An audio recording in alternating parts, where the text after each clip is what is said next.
What's going on, college football fans? Welcome to a special edition of the Snap Count on the Fanatic Sports Network. I'm your boy, Coach I. It's been a while.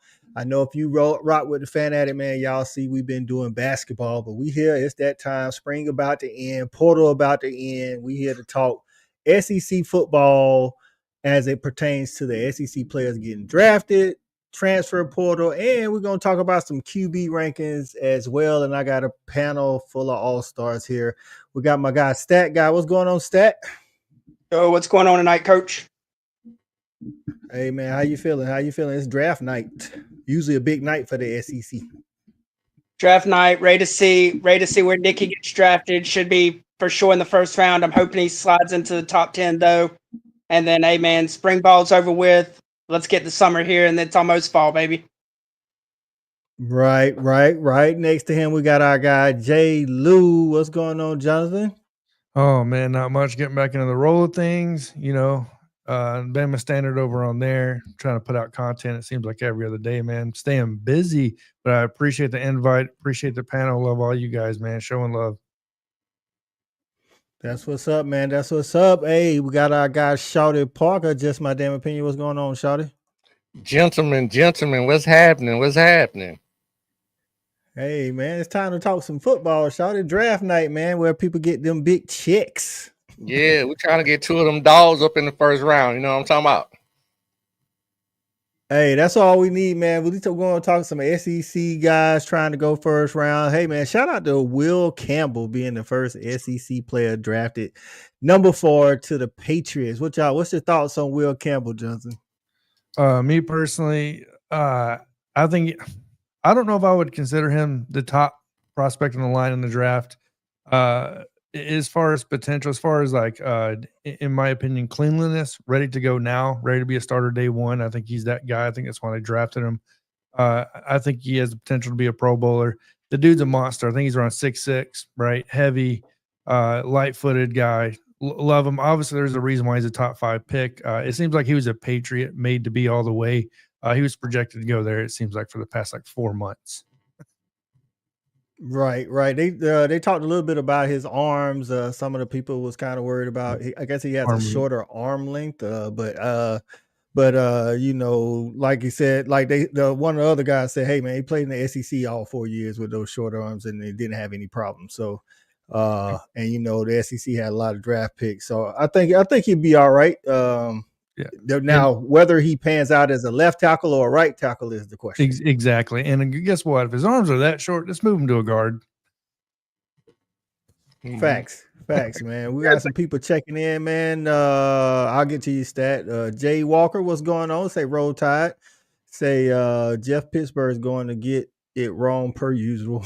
Tomlin doesn't know how to develop talent nor draft. All I can say is all Tomlin knows how to do is have winning seasons. I'm sorry, the Saints just stole my from the Cowboys.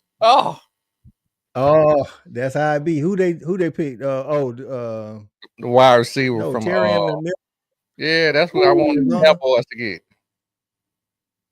I got you. CBG, what's going on? Right. Garrett in the house. What's going on, Garrett? We appreciate you. Sooner in Texas. What's going on, my guy? Man, Stat, you was about to say something about Will Campbell. Yeah, I mean, I know they was talking about his arm length, but the dude gave up 2 sacks in 3 years in the SEC. Obviously, the arms aren't a problem. If he can deal with the quickness of those edges that you see that play on Sundays now, he's ready to go. I think he's a day one starter, and I think they'll leave him at tackle. I think the question is, will he stay at left tackle, or if they move him over to right? Yeah, I think that's the key, man, because he went to the Patriots. They got Drake May, and you got to protect the blind side. So we'll see how that work out, man. Shawty in the green room. But before we started, you said you had a question about the draft. What question you had for us about the draft? Yeah. Okay, I give that question, but I also just on that particular draft pick, I think it was just very with Mike Vrabel coming in his first year. I think it was just very Patriot-like, right? Very safe pick. Yep. And I'm gonna be honest with you, from a signing standpoint, I wouldn't be surprised they moved him to right tackle. To be honest, it'd be easier to. You know, when they drafted him, they said he's only the second offensive lineman ever to be drafted by the Patriots in the first round, and the first guy was John Hanna, who went number 4 as well. So that says a lot for Will Campbell. You know what I'm saying? Yeah, I think it was a good pick by the Patriots, though. Very safe pick, man. And to what Jonathan said, I think he'll be a Pro Bowler as well. Yeah. So my question for you guys is, so there are 7 rounds in the NFL draft, right? Right. When was the last time that there has not been a SEC player drafted consecutively in one of the 7 rounds in the NFL draft? How long has it been? That's a good question, dog. I'm more focused. I'm gonna take a stab at it, but I'm gonna lead up to it by saying I'm more focused each year on the total number. I think last year the SEC had 55. The year before they had 65. Yeah, I'm gonna say if they had 50. Yeah, I'm gonna say to that point, we had 14 in the first round last year, and we're projected 13 this year in the first round. Right. So I'm gonna say every round at least one SEC player. Like every year. When was the last time it happened where it did not happen where an SEC player was drafted every round in the draft? COVID 2020. That's my guess. I'm gonna let everybody else go. I'm gonna go 2020 COVID. I'm gonna go like 1950. Oh, like wow. I don't know, man. Like that's a good question. Yeah. I have no idea on that one. Stat. I'm gonna be in the homer that I am. I'm gonna go 1991, the last year before my Gamecocks came to the SEC. Because we good for some 3rd and 5th round picks to help y'all out, balance out them Georgia dogs going all in the first round and everything. Hey, BNG says is this Jeopardy? That guy was very, very close, man. Oh, what year? 1993. Since 1994, SEC player has gone every round. That just show you the dominance of the SEC, right? Right. That's tough right there. That's tough right there. 1993. So starting in 94, at least one player in each of the rounds from the SEC has gone in the draft. That's dope. Started with the dope Jeopardy style trivia question. Hey, you got to say that one for the season. We're about to give something away. BNG said he was 13 years old, man, taking him back to 93, man. But we'll keep up with the draft as it happens. If y'all notice, so Kelvin Banks Jr., offensive tackle for Texas, another SEC player, just went at number 9 to the Saints. BNG, are you a Saints fan? I don't think we've ever talked about who you like. I know you're a Texas guy, but I didn't know if you was a Saints guy or not. That's a good pickup for the Saints, man. They need some offensive linemen. So they're not bad. So look at our SEC. So far, you said the projection this year was 13 in the first round, Shawty? Mm-hmm. From what I've heard, yeah. Right. So we at number 9, and we got 3. Okay. Hey, we about on track. Kelvin Banks Jr. Okay.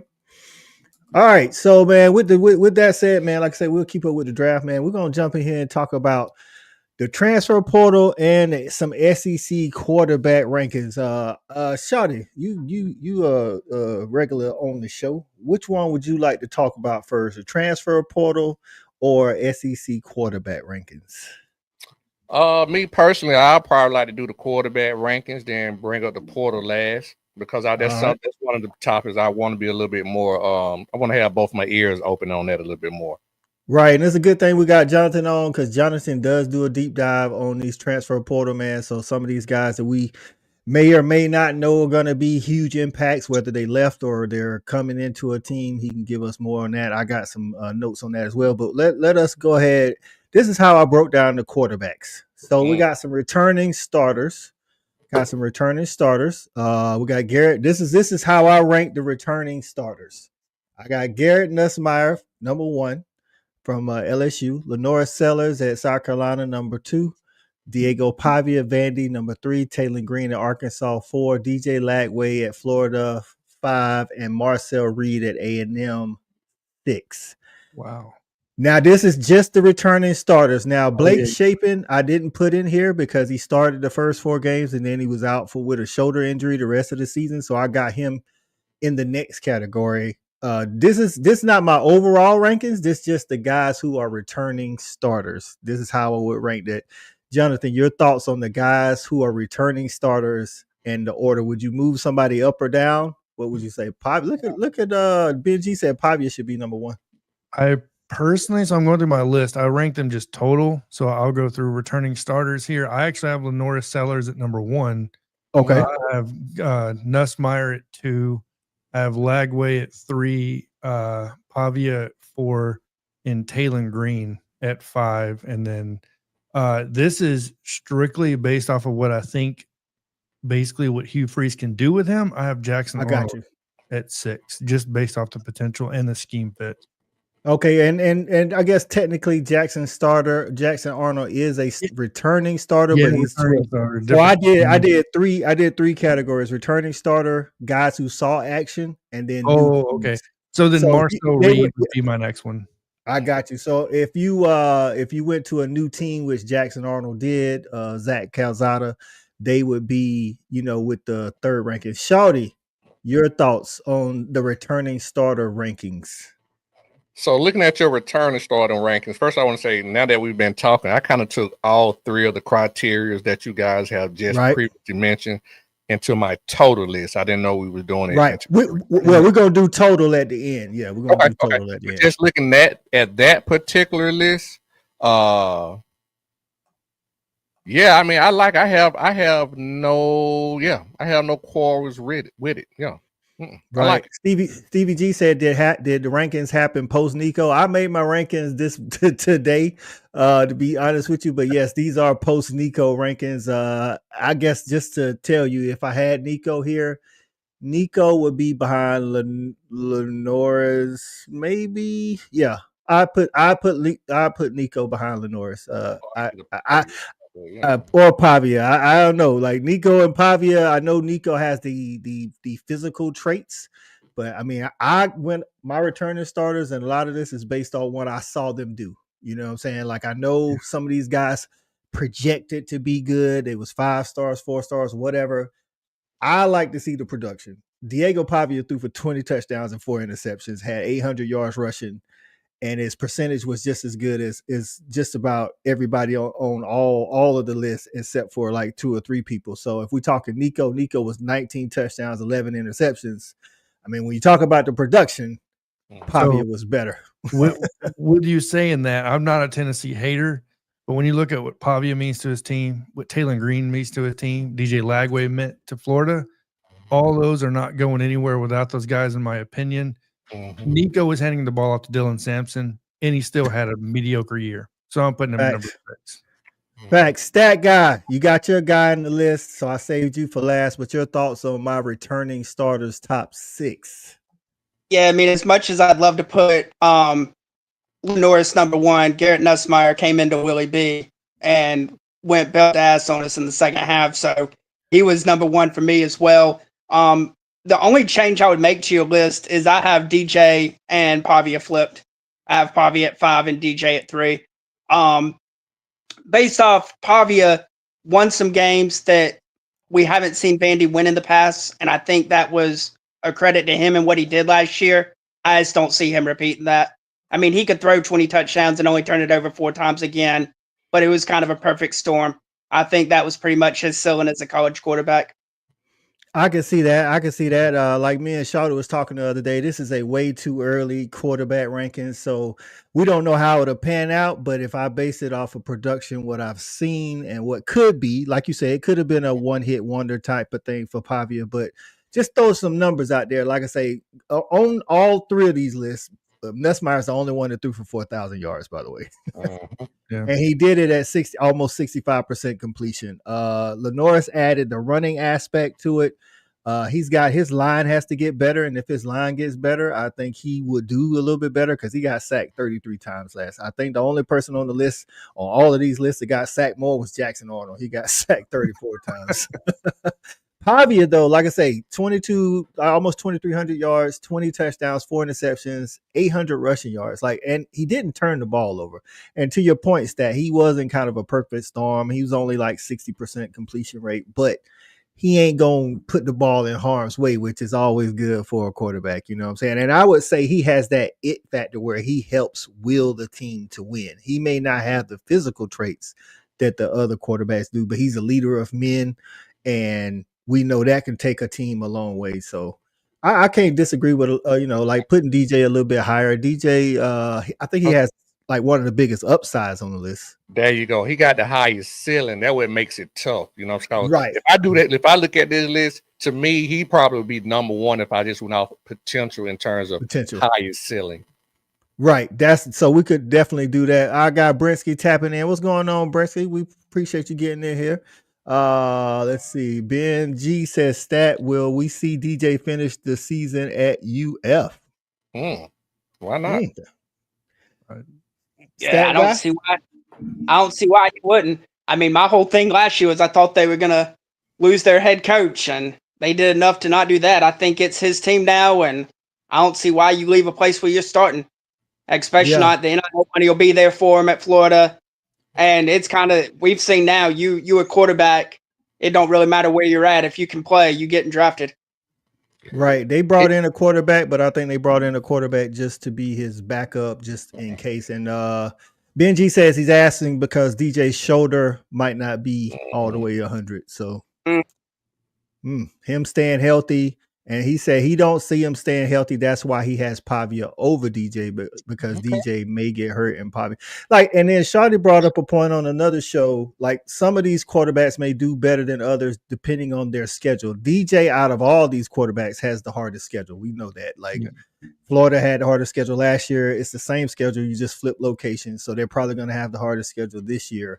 So when you look at it like that, DJ may not turn out to be the statistical best player on this list. So is it his throwing shoulder? I don't know. Benji, throwing shoulder or it's definitely on his throwing shoulder. Benji said Mexicans have chins for fighting and basically Achilles the Titan on the field.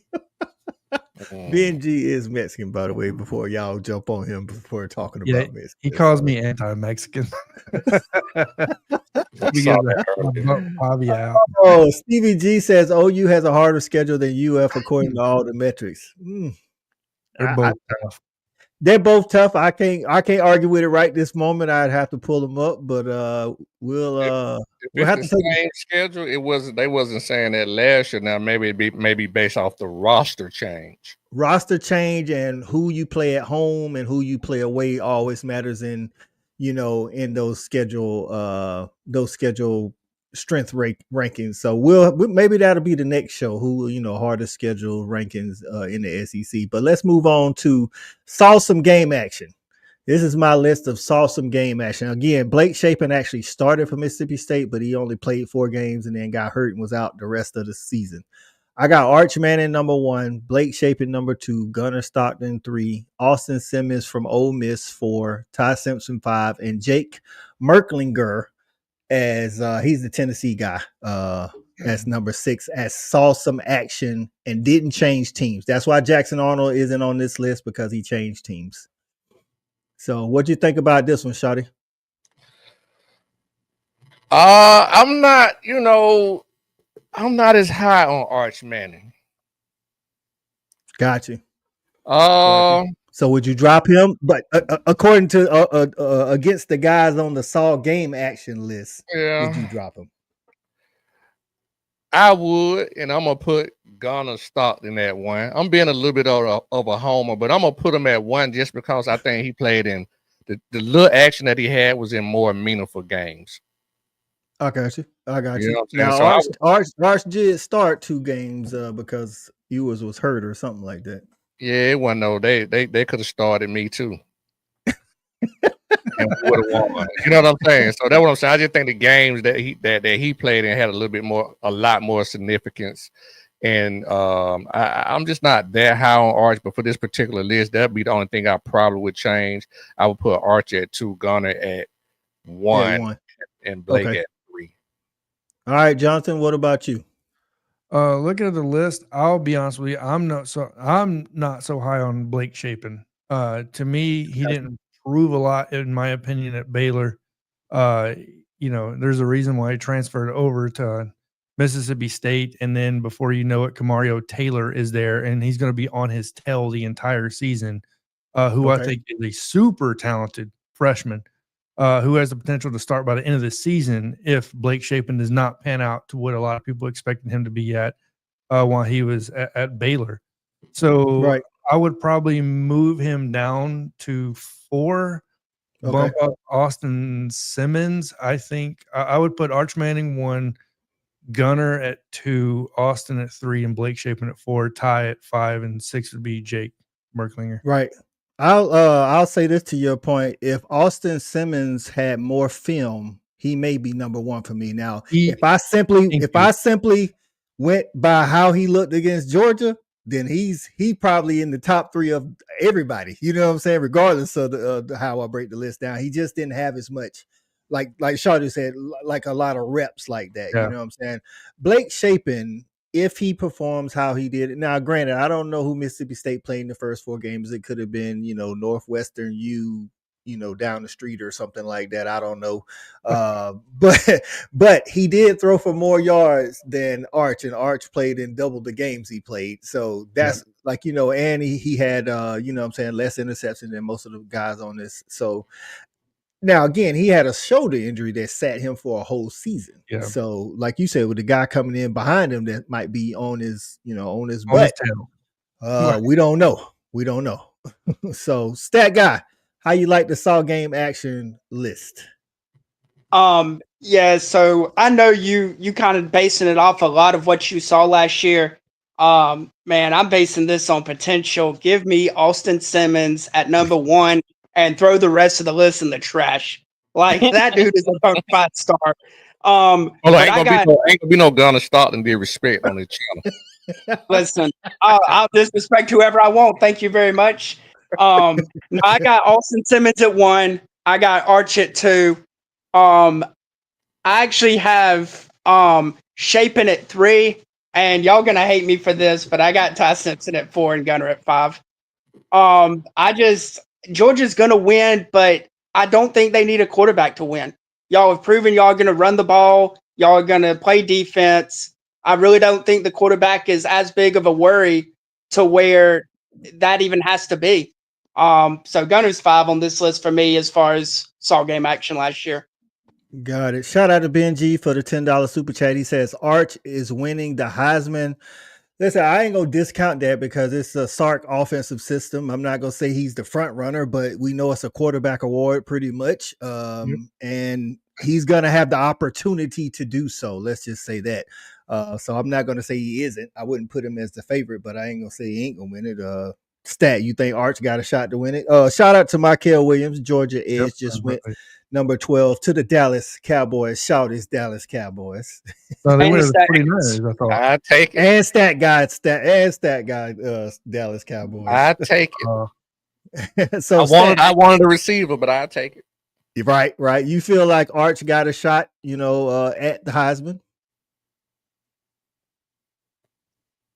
Yeah, I mean, just because of the offense he plays in, they're gonna let him put up numbers. And the style of play they play, they're not afraid to hang 60 and 70 on the people they should hang 60 and 70 on. So he could have some balloon numbers. It'll be if he can take care of the football, what his interception numbers look like. But he'll definitely have the stats for it to be there. And I hate to bust y'all bubble. I got it wrong. It said the Cowboys pick is in, and then they showed Michael, but they actually have it. And they showing highlights of them. But it's not. Shout out to Benji. He went to the 49ers, so that's actually a stab in the gut for y'all both. Oh gosh.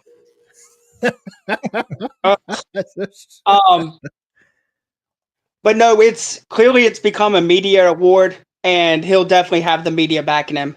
To try to get that push. So if his numbers are there, I will say this: if Arch makes it to New York, I don't think anybody's beating him. I got you. Garrett says the line from last year at Texas and the wide receivers from last year at Texas, Arch would probably have a better chance. So we'll see. Listen, Texas has recruited really well, and we'll see. And like I say, it's Sark's offense, so I think he'll have a shot at it. Now, the last 4 quarterbacks are on a new team. John Mateer coming from Washington State, going to OU. Zach Calzada was at Texas A&M for 2 years, went to Incarnate Word.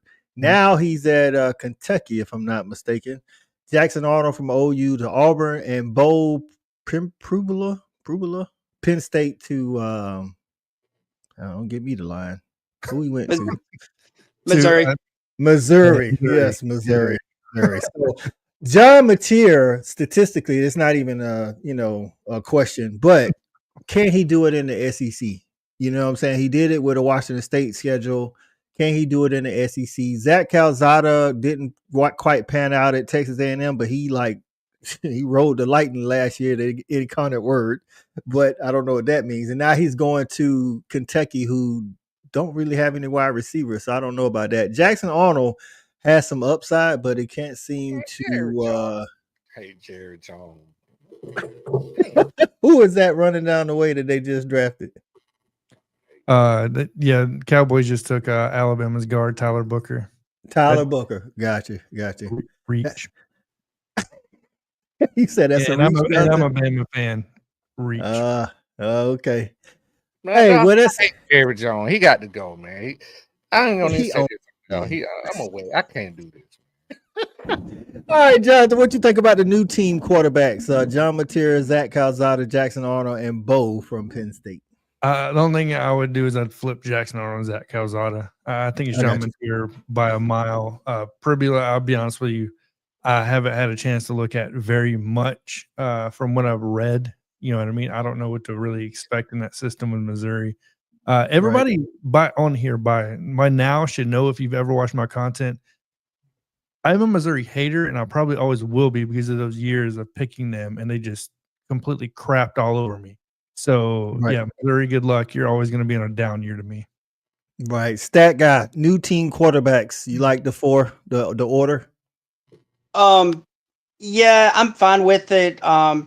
Mateer's the one that for sure he's going to lead OU. That's going to be his team. I'll be honest, the other 3 could potentially all lose their jobs at some point. Auburn brought in like 3 quarterbacks in the portal. I don't know who else Missouri brought in, but if they have anybody else with a pulse that can throw the football, Bo's in trouble. All he did at Penn State was come in on 4th and short and run quarterback power. There were questions if he can throw the football. And then obviously Kentucky brought in 2 or 3 other guys to try to push Calzada as well. So on this list, the only one that for sure is starting come week 1 is Mateer. Obviously, the one big question is, can he do it against SEC teams? The big thing helping him is that they brought his OC with him. The wide receivers, the O-line, they're learning the offense, but it's his bread and butter at this point. He's been in the system for 4 years. So he knows what to do, and that'll help him, I think, with some of these growing pains of playing in a new conference, obviously a harder schedule than Washington State's Mountain West schedule last year. Yeah, Benji said, I thought Mizzou brought back their quarterback that was hurt last season. Now, you're not talking about Brady Cook, are you? Because Brady Cook is out of eligibility. They do still have Drew. They do still have Drew. Drew Pine, yeah, no, listen, Drew Pine, come on, dog. Like, if he can't beat out Drew Pine, then he should have stayed at Penn State, because Drew Pine is terrible. So that's how I broke it down. Now, this is my overall list. I got Garrett Nussmeier 1, Arch 2, and I got Lenoris. I actually am higher on Arch than a lot of people. I like that Arch can actually, and when I look at my quarterback, I think Lenoris is the best playmaker on the list, but I don't think he's the best quarterback on the list. I think that's 2 different things. So, and then honorable mention, these next 5 guys, I could have put anywhere. You know what I'm saying? John Mateer. I don't know. Zach Calzada could carry over, and maybe he's figured it out. Taylor Green, I think, has a lot of upside. DJ Ladway definitely has upside. Hasn't shown it in the games yet, but I think with coming into knowing he's the starter, going through the spring as a starter, that's going to help. And then Gunnar Stockton, like Stat said, he's going to have weapons around him, so he may not be asked to do as much as any of these quarterbacks, to be honest with you. So, Stat Guy, what do you think about the overall list and the honorable mention? Now, the honorable mention is not in any order. I just put the next best, the next five. Come on, Cole. Cheat like that. Come on, Cole. I gave you my top 3. Man, you tripping, man. Well, listen, this is what we'll do. When we get to each of you, if y'all got a top 5 or a top 10, you can give us that. But listen, I'll be honest with you, dog. Like, John Mateer seems like the best of the rest, but again, he hasn't done it in the SEC. So, I don't know what OU's offensive line is going to look like. They had a lot of wide receivers transfer, but none of them played last year. So I can't even really say they lost wide receivers. Taylon Green, I think if he had better pieces around him, he might be the best of the rest. And then Gunnar Stockton and DJ Lagway, we'll see. I don't know. Stat. Oh, real quick, I'm going to touch on one more thing. One thing we didn't talk about with John Mateer is even playing in the Mountain West last year and his 826 rushing yards, he did get sacked 31 times. Yeah. He's prone to stand back there and hold the football a little too long, which might not be good in OU's system with how they like to get sacks. That is a good point. I did not know he got sacked that much. But from a passing standpoint, you know how I am. Passing is always the biggest thing for me, not just making plays. So that's why I say that. Go ahead, Stat. Yeah, so for my top 3, I had Garrett Nussmeier at 1, Austin Simmons at 2, and I did have John Mateer at 3. And then for my honorable mention, it is the one and only LaNorris Sellers, future Heisman Trophy winner. Like I say, if Simmons shows us, I mean, I think outside of Bo, he might have had the smallest sample size out of everybody. But if Simmons does what he did against Georgia, like he literally went through us like we was Swiss cheese and we couldn't do anything. But I mean, Ole Miss did kind of beat us down that day. But if he does what he did against us, he probably the best quarterback in the SEC, to be honest with you. I mean,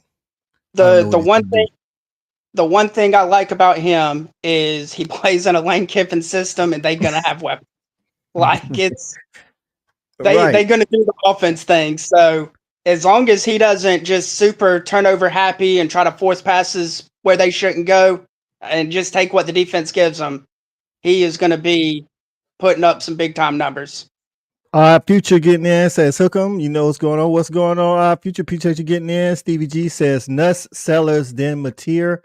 Unbiased, and then honorable mention Arch. I can't listen again. If you look at the playmaking ability on this list, Sellers arguably could be number 1. We saw what he did down the stretch for South Carolina.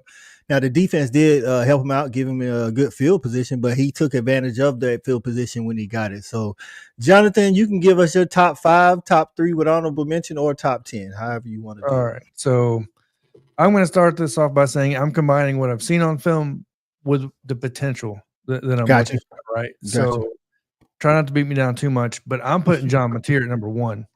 I'm sorry. I've seen the dude's potential. The dude can sling the ball. Jonathan, we ain't gonna hear the end of this, man. God, why you say that? It's fine. It's fine. It's okay. It's okay. Because I said Missouri wasn't that good last year, and I got killed for that too at the beginning. But either way, that was my hot take. So my hot take this year is gonna be John Mateer. I think he has the potential to be the top, and this for a multitude of reasons. I think when you look at number 1 OU, they're in a desperate situation to save their head coach. I think there's just a multitude of situations. Look, they had 7 injuries at wide receiver last year. They were literally starting basically their water boy at the wide receiver position. Their O-line has to get better. I don't think it could possibly get worse. But either way, I'm going to have to put John Mateer at number 1. And I'm a Bama fan, so let that say something. I have LaNorris Sellers at number 2. And I have Arch Manning at number 3. I have Nussmeier at number 4. I don't know why everybody every single year is so high on Nussmeier, and he doesn't lead them to anything except disappointment by the end of the season. So, and I'm going to keep saying that. And seeing what DJ Lagway brought with Florida at the end of last year, saving his head coach's job, by the way, I'm going to have to put that man at number 5. And then I'm just going to run through my list real quick if you're good with that. Go ahead. Yeah, go ahead. I have Diego Pavia at Vanderbilt next, simply for the fact that he did that at Vanderbilt. They're retiring 2 guys' jerseys in Colorado right now. That man almost deserves to have his jersey retired at Vanderbilt. Sorry, after what he did. Taylon Green for Arkansas next. And look, I'll have to put Gunnar Stockton next, and then I'll do Jackson Arnold at Auburn at 6 based on, once again, scheme fit and all that good stuff. So, right. And then I have Ty Simpson next for Alabama. Austin Simmons. Now, I think Austin Simmons has the potential to be top 3, right? Yeah, potential. So, potential. But here's the thing. You did what you did in one game. You've proven to be inconsistent every other time. So I need to see it on a consistent basis. Missouri's Boo Perbilia, Tennessee's Jake Mertlinger, and then Kentucky's Zach Calzada. You said Zach Calzada at the back. I got it. I got him there, right? Do you not remember me going to that Texas A&M game? Yeah, I do. That's why I know that's how you feel. You went to the game. Yep. You saw the horror. You saw the horribleness in person. I'm thinking maybe Incarnate Word kind of helped the confidence. You know what I'm saying? And maybe he comes back and he has again. I think Kentucky's in one of those spots where it's time for them to have a little something. They've been bad for the last couple of years. It's one of those times where he should have some seniors or something like that. So, you know what I'm saying? I got a follow-up question. Being that you are a Bama guy, I was talking to Brinsky, and I said about 3 to 4, maybe 5 games in, I think Keelan Russell could take Ty Simpson out. What's your thoughts on that? No, I think Ty Simpson I think you're going to see Keelan Russell packages come in from game 1. I don't think it's going to wait. I think you'll see a little bit of him from probably most likely, because if you watch the practice, if you watch the spring film, you see him on the field with the ones occasionally, and it's usually during certain packages. Will he be a threat to take Ty Simpson's job by the end of the season? Possibly. But here's the thing. I watched Bryce Young sit for a season. I watched Mac Jones sit for 3 seasons. I watched Tua Tagovailoa sit for a season, right? So show me where this kid is better than all of them, hands down, to where he's just automatically the starter, or he's going to come in and do it his thing. And then you got to prove to me that Ty Simpson isn't the 5-star that came out, that does have the arm, that has the high IQ, right? And then had everything going against him with all his offensive coordinators. So for the past 3 seasons. I was about to say, because he's had 3 seasons and he still in 3 seasons hasn't done anything. That's what I'm saying. I guess that's my point. No. If you go back and watch the film where he has played, and then come back and tell me what you think about the plays he did make, right? Didn't he played last year when Jalen Milroe got hurt, right? Or he played maybe they let him in for a quarter and a half to 2 quarters, because they had Buckner at 1. Because once again, this staff did not know who the hell they had. It was very clear from game 1. By the time, look at, I'll just put it this way. Against Georgia, the first half, Jalen Milroe was winning the Heisman. Right. Ever since then, Jalen Milroe probably shouldn't have been the starter. How does that happen? Right. So when we can figure those things out, and of course that happens by, hey, I got my offense coordinator coming in, and then the next week he's leaving to Seattle along with my offensive coordinator, or my offensive tackle, or O-line guy, right? He leaves with him, which was never talked about. Then there was just so much inconsistency. Well, what are you going to do with an offense that has almost no O-line? You're going to go with the most athletic person possible to get away from all that crap. Right. He still got sacked a lot, but you're right. You do need an athletic, mobile quarterback if your line isn't performing as they should. I just wanted to get your take on that. I think like any fan base, I'm pretty sure the Bama fan base may be kind of split on that. The backup quarterback's always been the popular guy on the team. So, Shawty, your list, whether you want to do the same way we did, top 3 and then honorable mention, or top 5 or top 10. John gave his top 10. So listen. I don't know what coach did. I don't know what kind of top 10 he did made up something. between that and Jonathan talking about Mateer being the number. In my Cowboys pick, I'm through. I got one question for you. Who was the number one pick in the draft tonight? Cam Ward. Where was he before Miami? In that system he was in? It was Washington State, right? Okay. A lot of the same. That prototype is almost identical. So you saying Mateer is Cam Ward? I'm not saying he has the potential. That's why I said potential to be Cam Ward. Yeah, absolutely. Like, I'm saying he has Cam Ward traits. Yes. That's what he's saying. Okay, all right. That was say. So that was say he basically saying he could be like, oh, all right. Yeah, he said he got the potential. So right now, okay. Because I often say, well, right now, is he rated first round, maybe second round? Oh, look, we drafting tonight. I ain't getting into all that. But that's my point. We ain't. Cam Ward was a 0-star coming out of high school. He went, I think he was what, 5th round. I'm saying you making a comp to the guy who just went the number one pick to a guy who ain't took a snap in the SEC. That's all I'm saying. That's what I'm getting. Okay, all right. That's my point. All right. So my top 10. I'm gonna be honest with you. I did kind of like Jonathan. I appreciate him reeling it back in from all these honorable mentions and superlatives. And I got my email saying top 10. I don't know, but so like everybody else, it's easy to say Nussmeier. I mean, we're gonna go with him. Like Coach said, I think he said it earlier. He the only one that has thrown for 4K. And I want to go back to what Jonathan did. I want to say my list is not necessary. I didn't base my list off of potential. To the point I was just making to Jonathan, I based it off what I've seen them do in the SEC. Yeah, so that's that's the main criteria that I use for my list. So I got Nussmeier at number 1. I got Sellers at number 2. In the next 3 guys, their numbers are a little bit different, but they all accounted in totality for about 3,100 yards. I got Pavia at 3. 3,100 yards passing, 3,100 total yards, 28 touchdowns. Then I got Taylor Green at 4, 3,100 yards passing, 15 touchdowns, 600 yards rushing, 8 touchdowns. So again, I'm basing mine off what they have done in the SEC, not off their potential or ceiling. I bring DJ Ladway in at 5.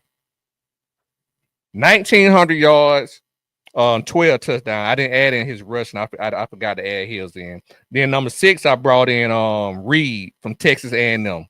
1,800 yards, 15 throwing touchdowns, 543 rushing, 7 touchdowns. So all their yards between, and I know why, Coach, I was just picking at you, just taking shots at you, but really anywhere from 3, 4, 5, and 6, you can just roll the dice. It's they all the same when you talk about production. Right? Now, if you go to Jonathan's standpoint, if you want to go off potential and ceiling, we do have some things that can separate, other players from the other. But I didn't base mine off of that. Number 7 to Jonathan. I keep saying Jason. So I meant to say Jonathan. To Jonathan's point, I brought in Mateer at 7, and I brought him in. Only reason I got him rated so high. He hasn't played a snap in the SEC, but I brought him in because he came in with his same offensive coordinator to Oklahoma. He knows that offense. So, and based off the number that he did produce, basically 4,000 yards, and all with like 35 touchdowns, something like that. I just think some of that, to Jonathan's point, will translate to Oklahoma's offense. And then number 8, I brought in Gunnar Stockton.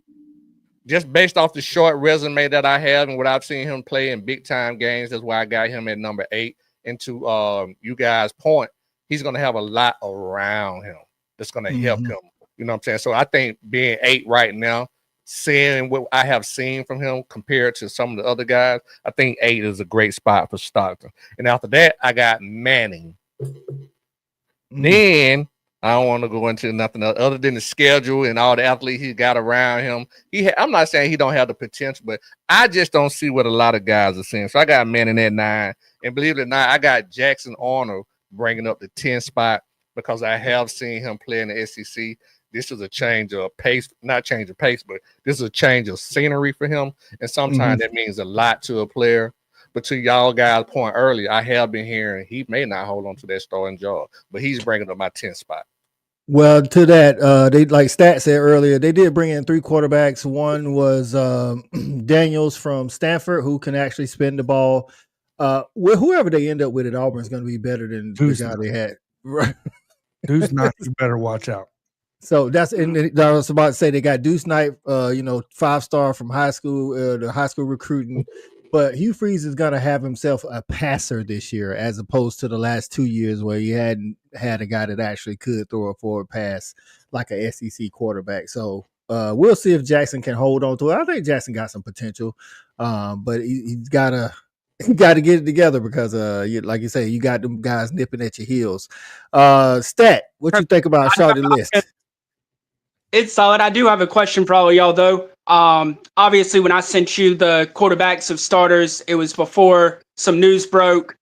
Today, do we make any changes with Tennessee picking up the transfer from UCLA via App State, Joey Aguirre?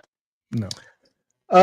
Aguilar, Joey Aguilar, I think that's how you say his name, something like that. I think he's gonna be decent.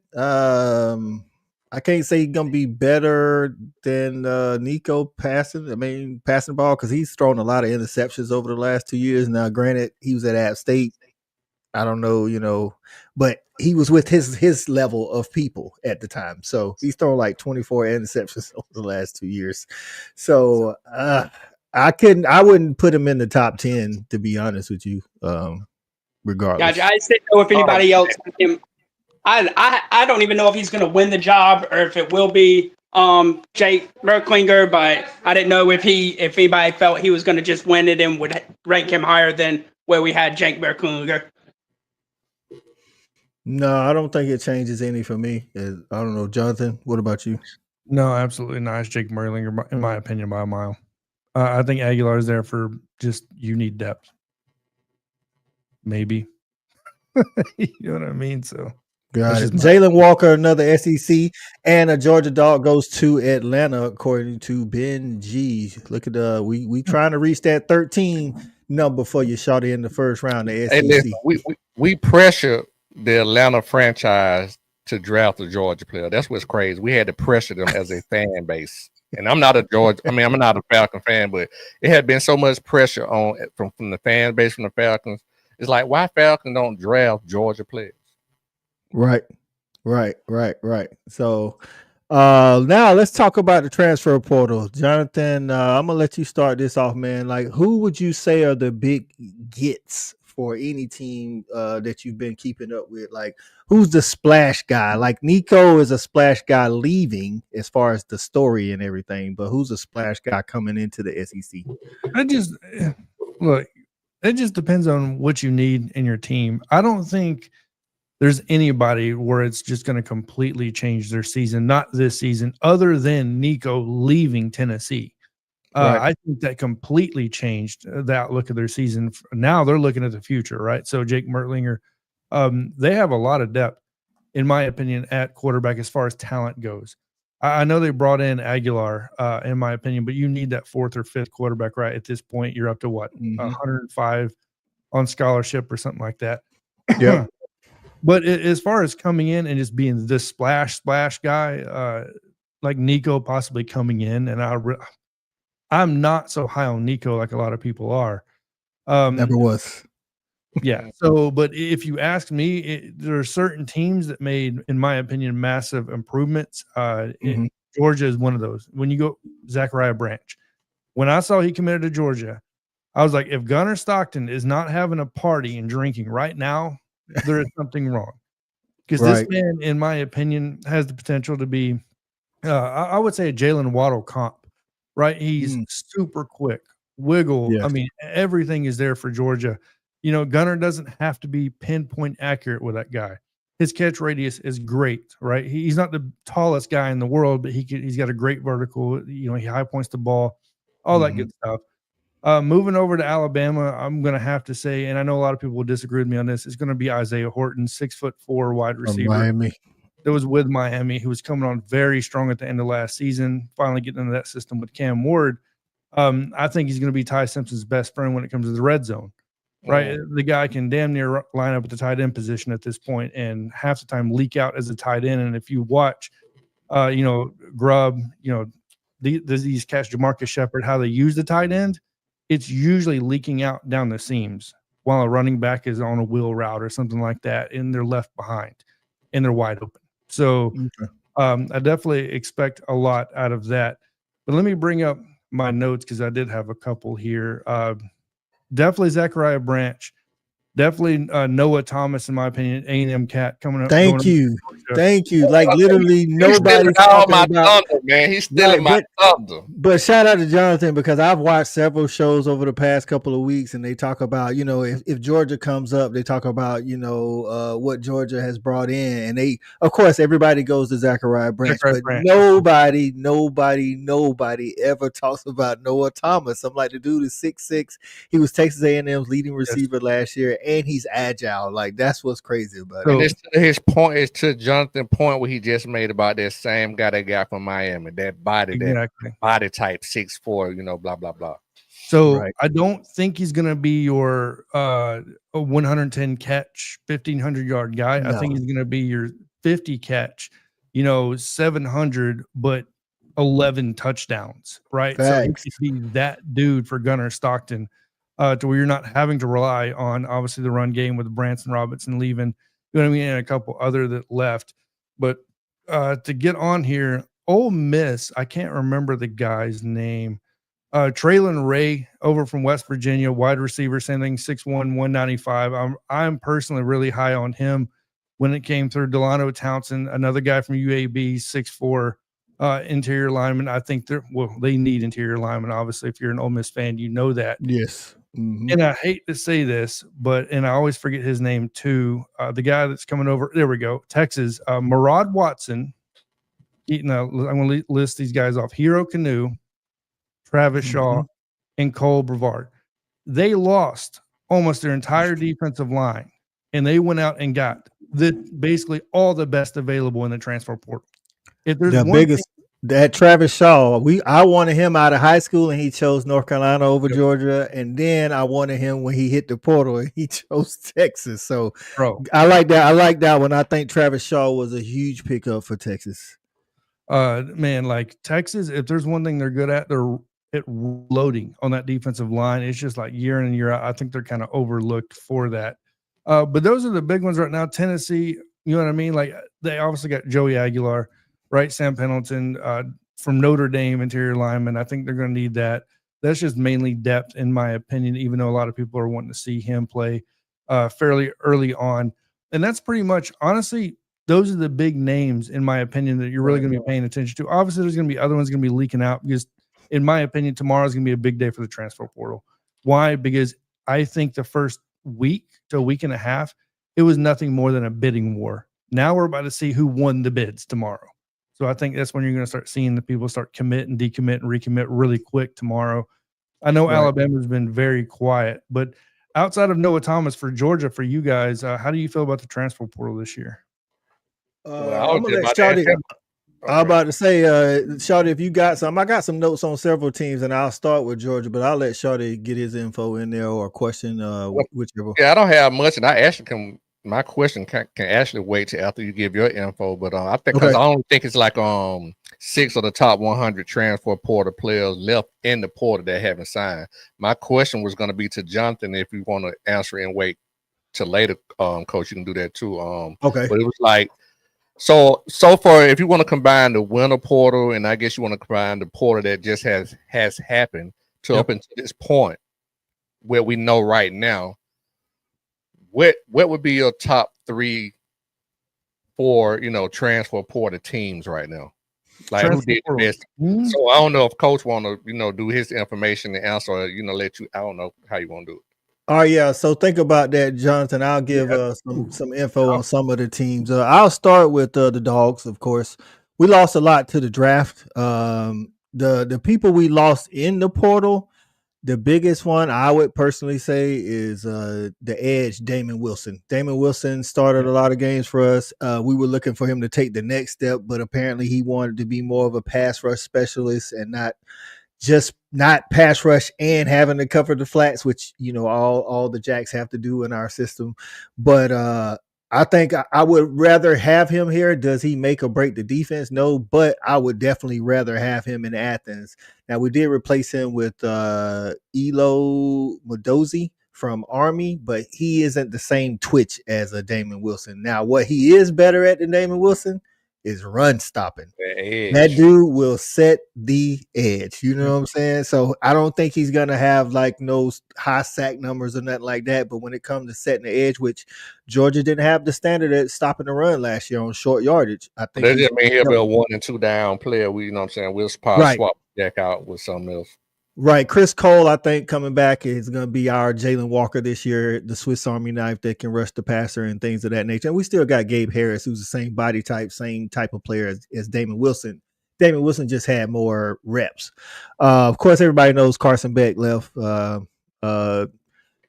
Julian Humphrey started half of the season for us, and he went to A&M. I don't think that's a huge loss because I think the guys behind him are just as good.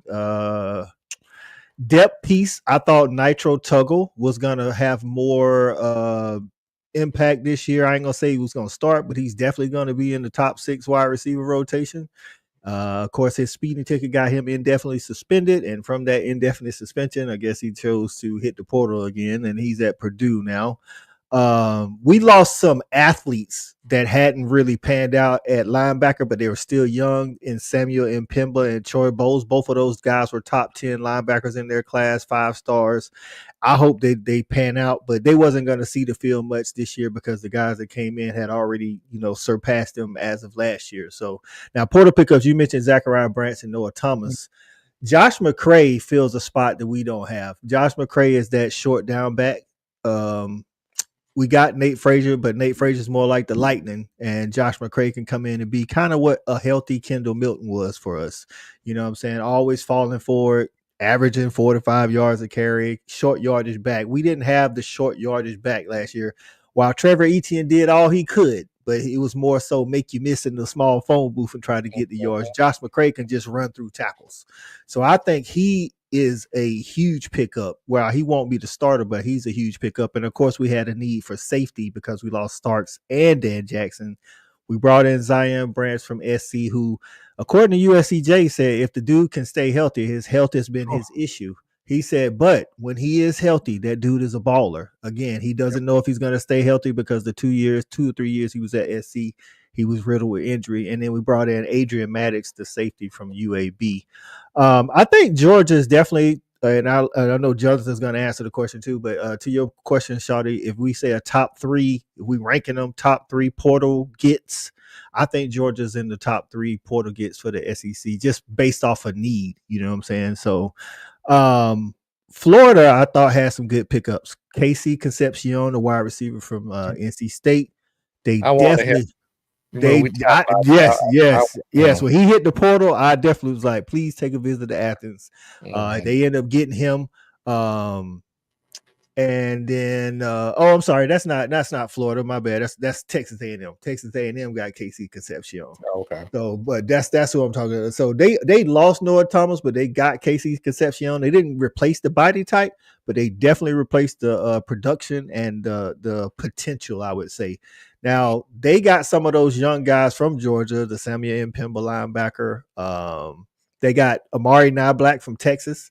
I know he hasn't really done what people thought he could do, but I think he has an upside. And they got Micah Hudson. Now, can Micah Hudson live up to from Texas Tech? Can he live up to the hype or whatever? He was like a 5-star wide receiver coming out. I think it was some NIL thing with him in Texas Tech, and so he hit the portal on the Aggies guy. I always say with Texas Tech.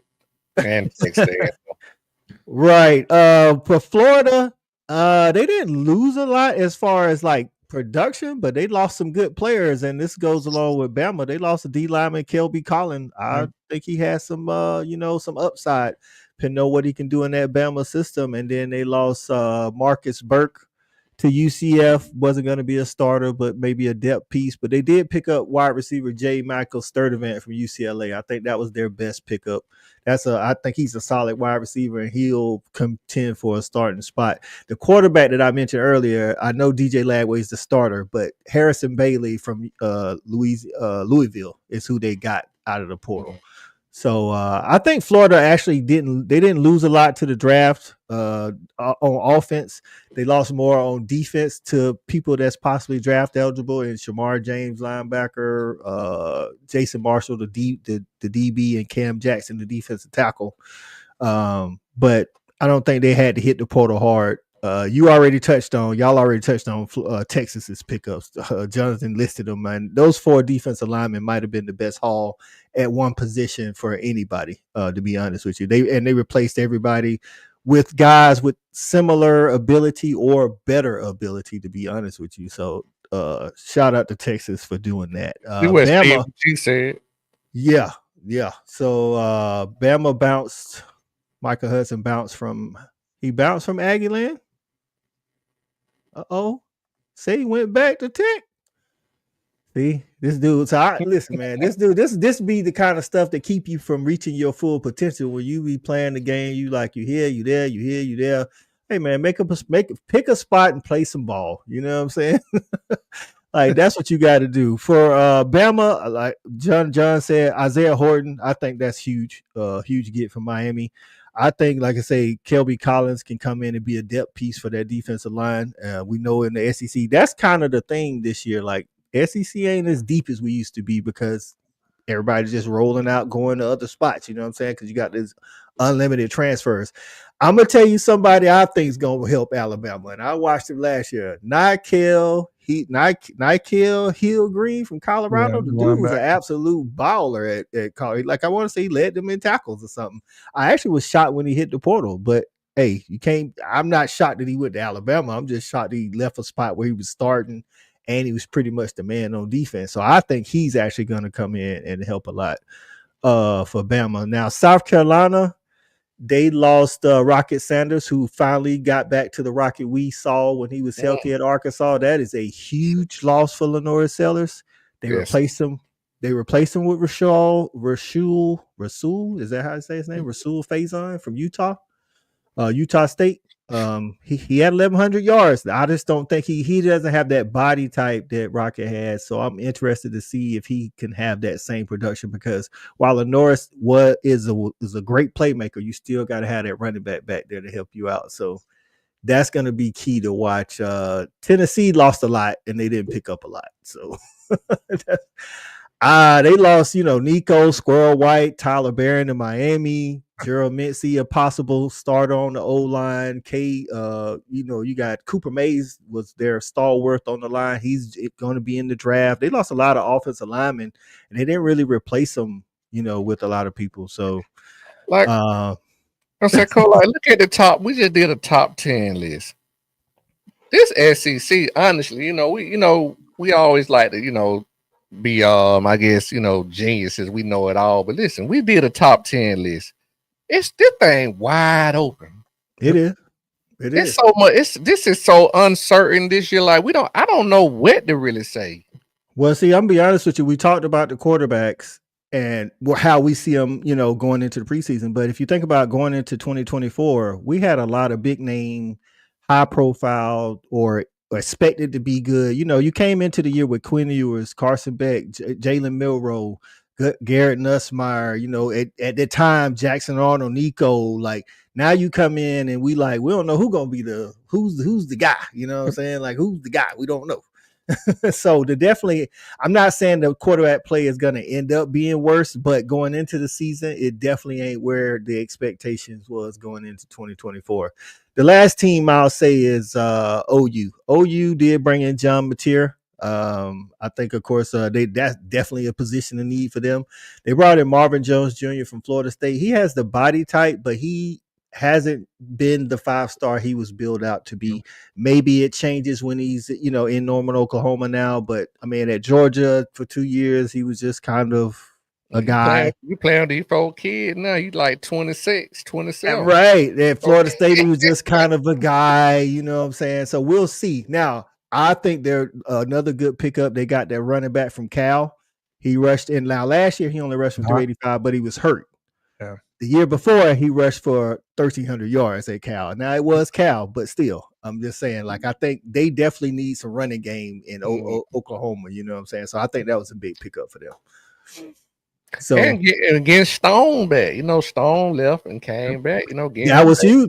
I think that was big for them. I don't think a lot of Sooners thought he was going to start. I think some of them thought he was going to start. Some of them thought but definitely was going to be in the rotation. So him coming back, especially with them losing Trace Ford and Danny Stutzman and Billy Bowman Jr. on that, and Woody, what's his name? Woody Washington.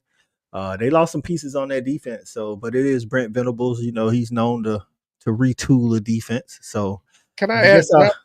I was going to say, Jonathan can answer your question as far as the teams who made out best, the top 3 teams, I guess, that made out best in the portal.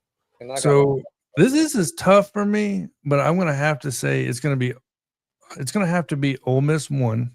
And I'm going by need and what they're in the possible production. Ole Miss went out, in my opinion, nailed the receivers. If you look at who they brought in, Texas has got to be number 2 because they literally went in and it felt like every single hole they needed, right? So especially on the defensive side, masterful at that. I have Georgia at 3 because of production and the need. And I have to mention Kentucky because Kentucky didn't go out and just get a bunch of 2 and possible 3 stars. They went out and lined up pretty well and kind of got the guys they thought would fit in their scheme. Look, I don't like Calzada. I don't even like mentioning the dude's name. And it's no disrespect. I'm just messing around, really. But I think they did a great job. And you could even look at, from a pure production standpoint, you could look at Oklahoma and go, they're probably going to be right there, right, with Mateer, right? So with not the running back coming over from Cal, in my opinion, I thought he was like, or not Cal, but UCLA, right? One of those two. Cal came over from Cal. Yeah. 20. I think he has like total of 2,300 yards rushing, combined or whatever. But either way, he's a solidified running back, which Oklahoma struggled to run, which obviously is because of their O-line too as well. Don't get me wrong. Which should see an improvement this year. But another thing that nobody's paying attention to, in my opinion, is there's a number 1 linebacker in the country 2 years ago that's still on the market right now that went on the market today.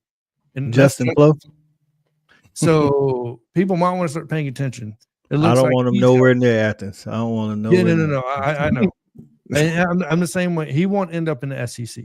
I really don't think he will. He's going to end up somewhere where he's about to get paid. Right. I'm going to tell you about Justin Flo. Like, if he, ability, I would love him in Athens. But you talking about a ticking time bomb, that dude liable to punch a ref in the middle of the game. It's almost like he needs some of that Mike Tyson medicine after the Holyfield ear bite or something. You gotta get to him before the game, though. Hey, I don't want to go off subject, but I want to ask this just because I got a third party. I like to have a third party, and you can answer this too, please. I would love it. If you guys can. I know we ain't talked about this, but just off the top of your head, you're asking me, right, Shorty? Yeah, both you guys, if you want to. Okay. For sure, you, Jonathan. For sure, you. Mm-hmm. Just give me, going into the 2025 season, knowing what you know based off the information that you have, give me your top 4 defenses in the SEC coming into this year. Top 4 from the SEC. That's a tough one. I'm going to have to put Georgia up there. I'm not going to rank them. Matter of fact, don't even rank. You ain't got to rank them. I'm not going to rank them. I'm not going to pretend like I know enough to rank them, right, in depth enough. I'll have to put Georgia. I do think Alabama has potential to be top 4 defense in SEC this season because of the way they ended I would say the last 5 to 6 games last season. Much improvement. Brought in some guys, look healthy, linebacker, all that.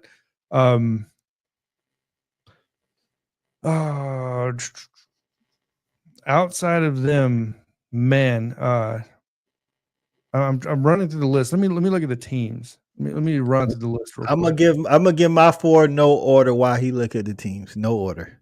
No, okay, yeah, it's got to be no order. No order. Yeah, Bama, Georgia, OU, and Texas. OU is definitely going to have to be in there. just because Brent Venables is there and we saw what he did like with him last like season. no order. I think Ole Miss. They with losing Walter Nolan and Prince Umamielen, like that's and Trey Amos in that back end. He was a lockdown corner. That's a lot to lose. Tennessee lost the linebacker James Pierce Jr. Yeah, they lost too much. Tyler Barron, you know what I'm saying? And then now I will say I think South Carolina will be good, but they're not going to be the South Carolina from 2024. They lost a lot of production, you know what I'm saying? So I think those four, like, you know, Missouri returns a lot.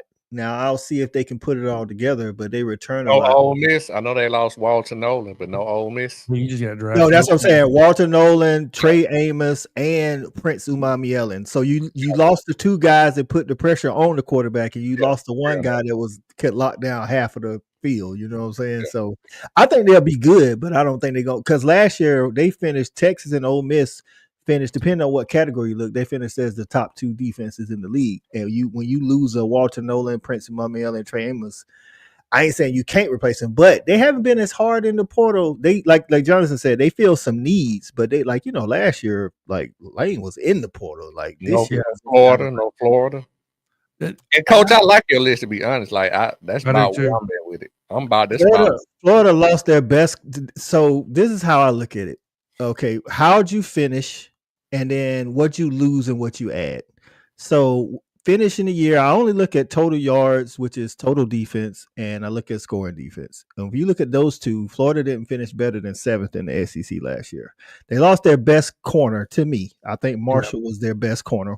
I think they have good corners, but they lost their best corner. And then they lost two of the guys up front that plugged they lost Shamar. I want to say Shamar James. It might be, I get him and Shamar Stewart confused. One played at Texas A&M and one played at Florida. They both were good, but they lost them. So, yeah, I think they're going to be good. I just don't think top 4, top 5, not in the SEC. I don't think so. Yeah, I'm going to have to agree. Georgia, I just think it's going to be Georgia, Bama, OU for sure. And I think Lane has went out and did such a good job on the defensive side in the transfer portal. But the problem is, and it's just when you lose Walter Nolan, you lose the guys they've lost, it's hard to just say, yeah, they're going to be, you know what I mean? Like, man, that's tough because they didn't really address that need a lot in the portal this year as far as talent-wise, right? See, so from 22 to 22 and 23 to 24, they actually did address those needs, whereas 24 to 25, they haven't really said, okay, let's find us another Walter Nolan. Let's find us another Trey Amos. If we don't pay attention, and I'm going to have to say Texas at 4, but I'm saying if we don't pay close enough attention to this, I do think I believe A&M can squeak in there. Okay. But I just believe that their offense, I believe A&M is in a position to where, look, their offense is not going to comp their defense. It's just going to make their defenses not look good, period. Right? So it doesn't matter what they do, because I feel like Texas A&M has the potential. They have the right coaching staff in place. And I feel like Florida is the same thing. But, you know, what can Lagway really do through a full season? Like, we got a lot of questions to answer here in this upcoming season. Right. More questions to ask. Yes. More questions. Right. With A&M, see, the problem with me, like, you know, it starts in the trenches in the SEC for those type teams. The A&M, they lost Shamar Stewart, the DN. Yeah. They lost Nick Scorton, the DN. They lost Shamar Turner, defensive tackle. And then they replaced him with, other than recruiting, they only replaced that one of those, and that was TJ Searcy from Florida, who didn't have a lot of snaps but has upside.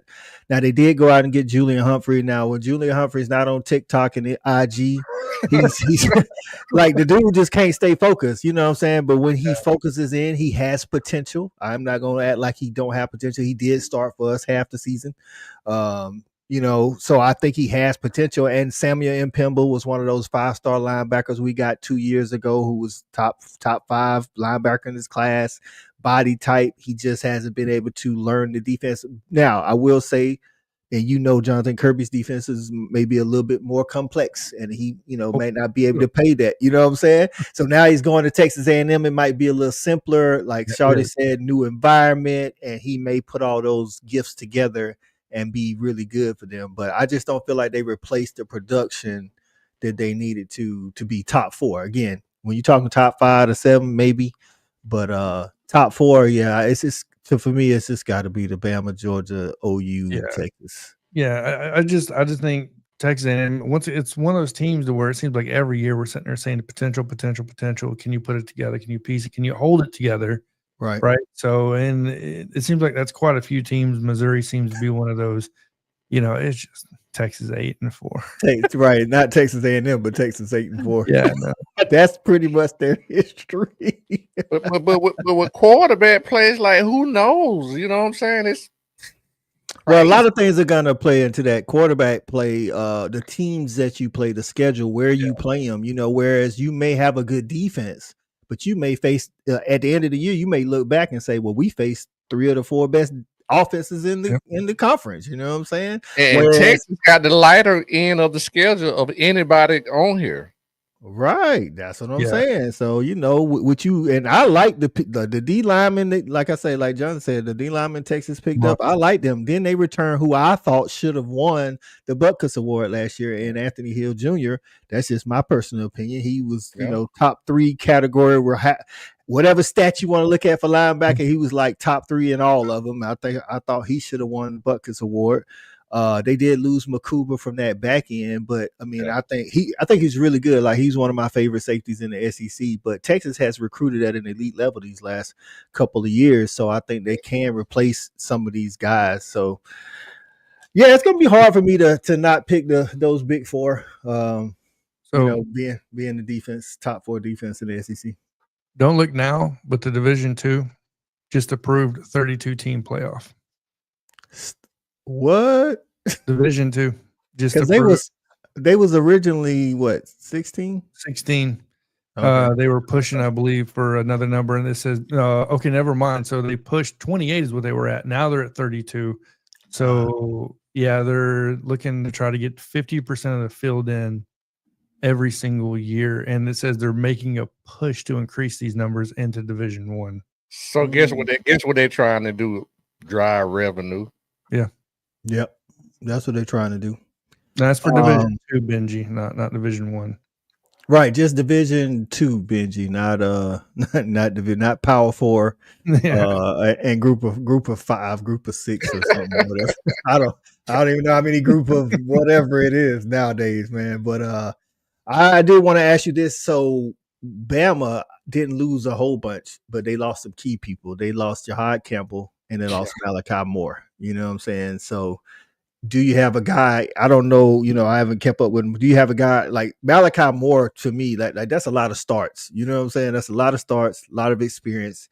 Do you feel like y'all got a guy that can replace? Because that's kind of like us losing Dan Jackson and Malachi Starks. You know what I'm saying? Yeah. It's like Malachi Moore had that same amount of experience and starts in the SEC. So you just reloading. So I'll be honest with you. This defense, I think, will definitely be better than last year. I don't. No, here's the reason why. I don't think it's because of individual play. I think it's going to be number one because of depth, and we're not so freaking injured, man.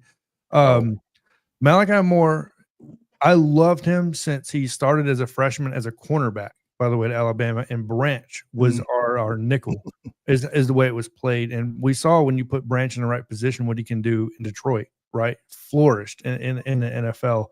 I think the same thing has to happen to Malachi Moore. And I think when you look at who's going to be back there, when you look at the potential of obviously Keon Sabb coming back, right? Yeah, that's going to be was huge. That was huge. It was massive from a leadership standpoint.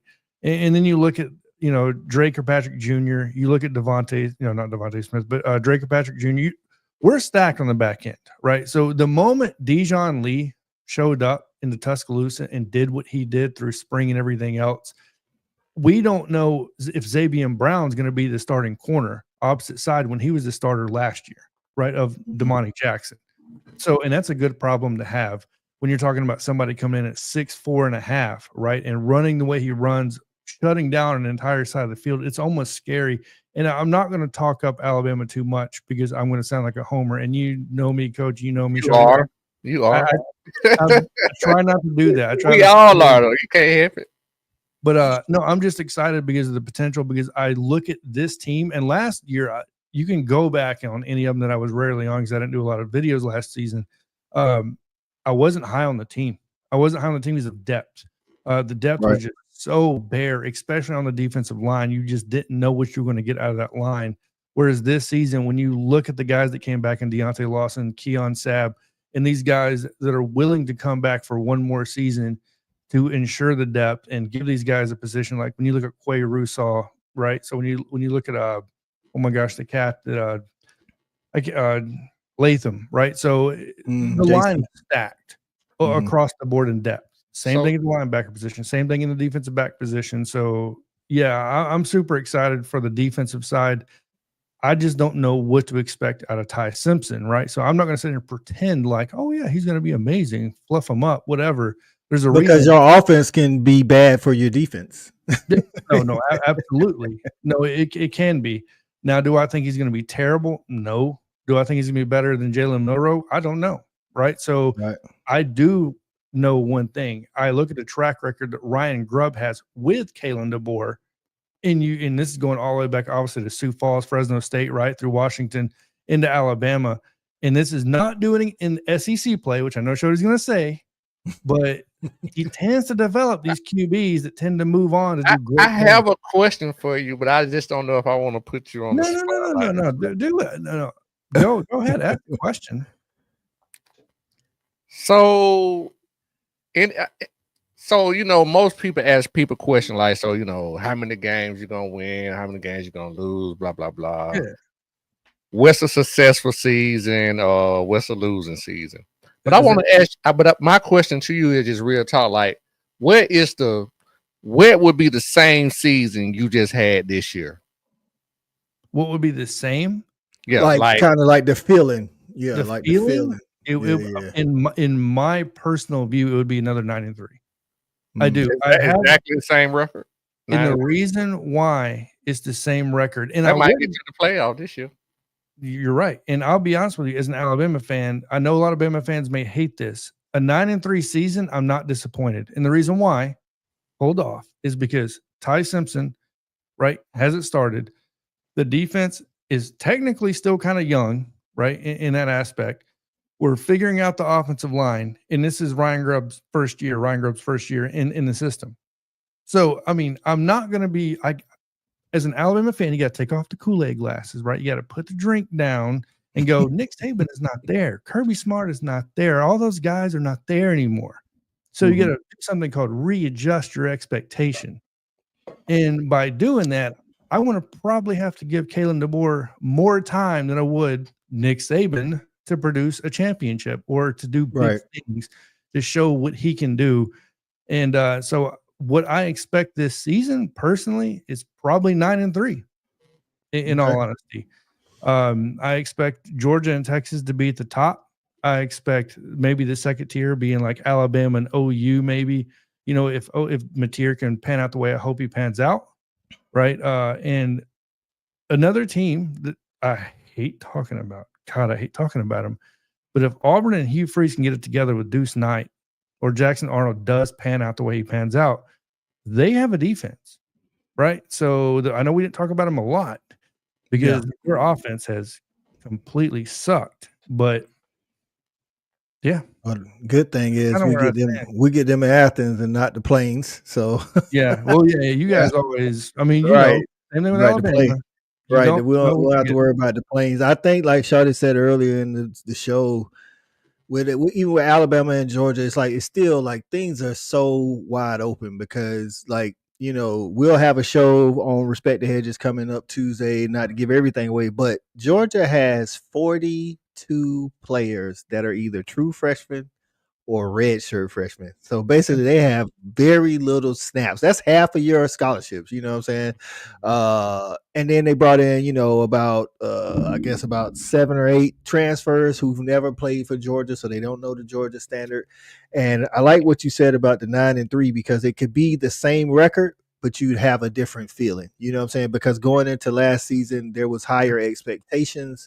You end up 9-3, you missed the playoffs. And like Shawty said, also 9-3 might get you the playoffs this year, to be honest. I mean, the way the way it can fall in the SEC because there's no. After seeing what happened last year, they're gonna make adjustments. You know what I'm saying? And I have a similar feeling. Like we went 10-2 in the SEC last year and won the SEC, but regular season felt like a letdown. Yet another loss to Bama, an embarrassing loss to Ole Miss.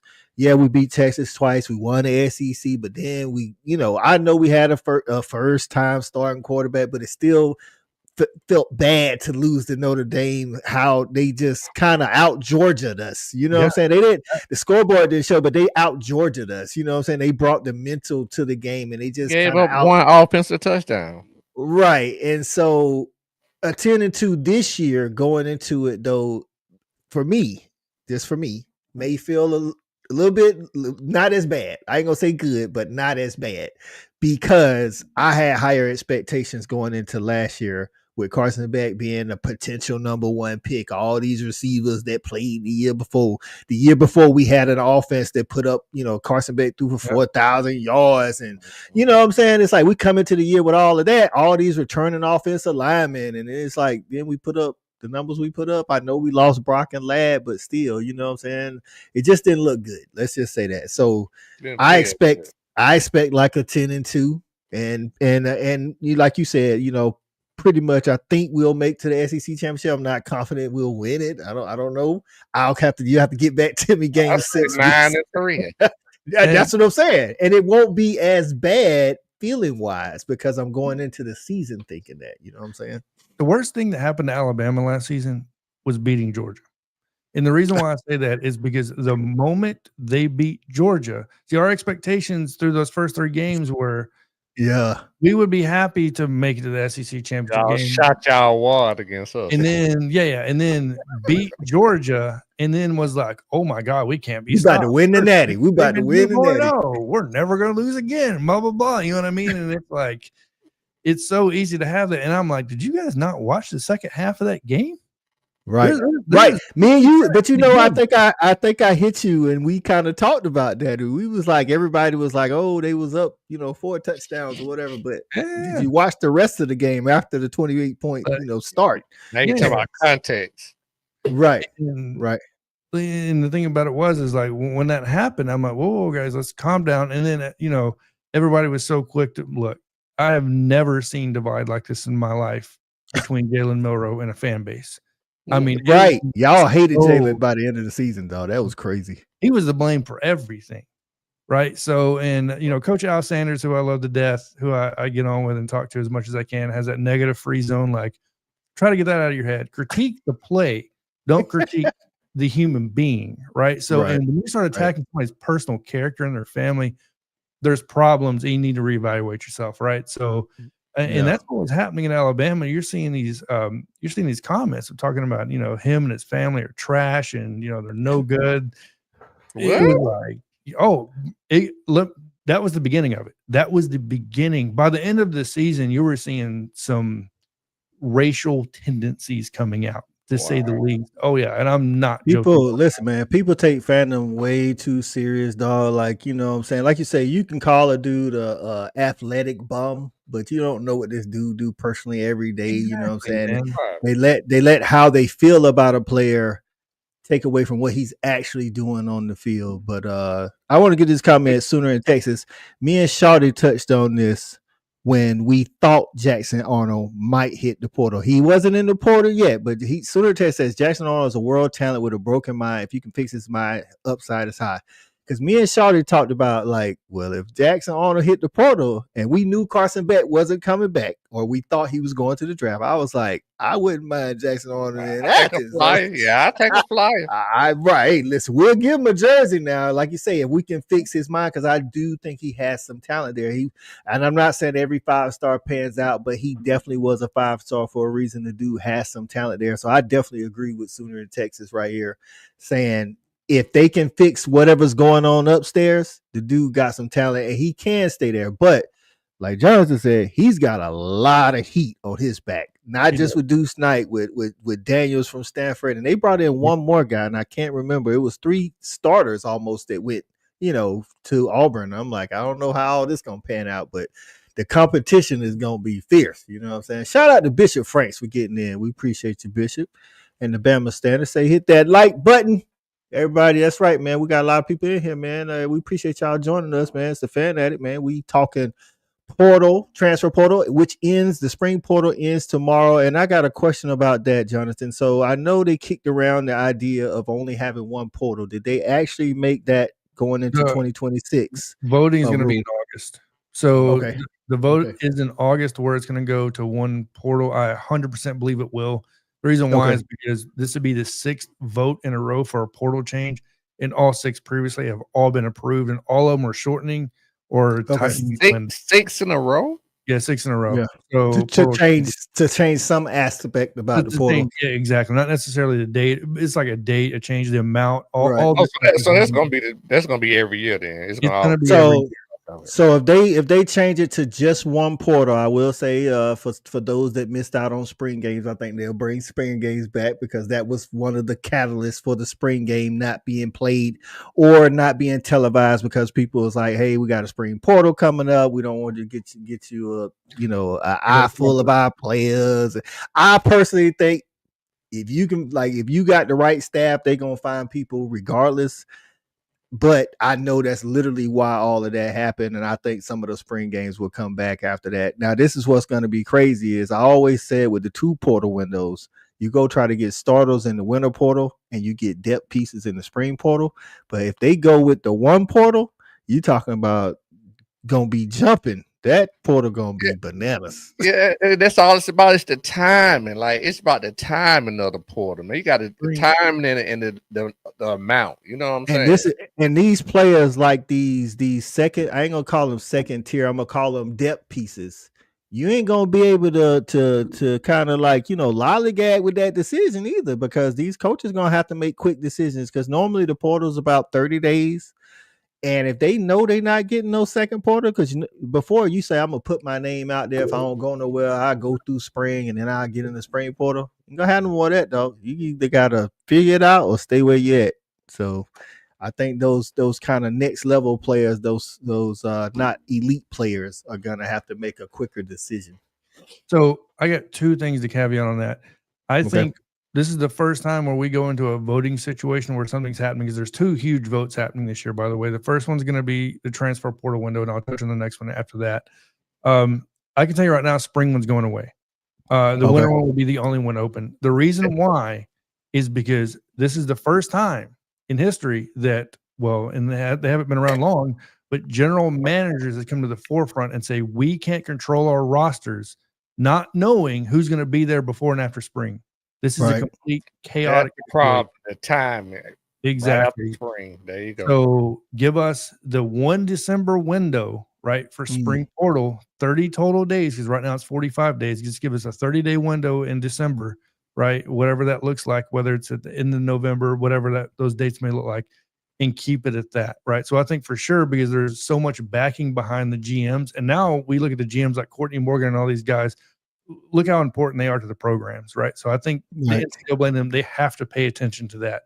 And the second thing is, to your point, bringing the spring game back, I think you're wrong. And the reason why I'm saying that is because there's a vote this year that's about to happen as well. I believe it's in September. I have to go back and look.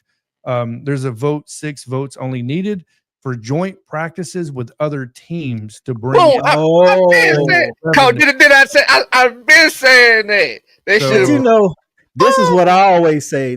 I like the joint practice, but I always said this because people always complain about, since we're SEC covering the SEC and we're SEC guys, the other conferences always talk about the November game for a lot of SEC teams right before they play rivalry week. They play some in-state. Of course, this is always something predetermined state deals with in-state schools to help out the smaller schools.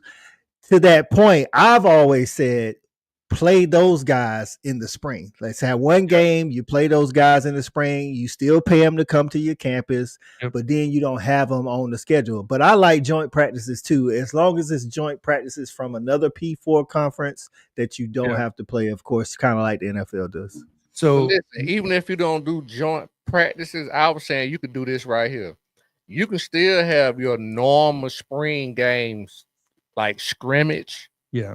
without having a crowd and all that, but have it internal in-house. But you do have a joint, but you do have a spring game joint practice with all like non like Letterman and like gotta be like six. That's what Nebraska's doing this year. They're actually he said he's gonna he's gonna let all the guys that are either going in the portal or not on scholarship, that's who's gonna be playing during the spring game. Right. And all those people still get the chance, like basically I don't want to say non-Letterman, but you know what I'm saying? Like if you're not maybe second string, all those guys get to play, and still you have fans get to come, and you know what I'm saying, yada yada yada. You can sell tickets. Right. But yeah, that's what I've been saying. That should have been. I've been saying that. You should have been doing that. I foresee. So right now they said there's going to be, if it goes through and it passes, it will start next season. And what they're going to do is they're going to hold 15 spring practices. The 16th will be a joint practice for 90 minutes with another team. The construction of that is unknown. But if I had to be a guess, and I'm a bettor, it's probably going to be NFL construed, where we're going to come out with jerseys. We're going to have some sponsorships for NIL money to throw towards some kids, some IGs on the back of jerseys, right? And I think, in my opinion, you should hold almost like a festival. In my opinion, let's say Alabama and Georgia don't play each other next year, right? Well, let's pretend. Like, can you imagine that type? I wonder if it would be third, though.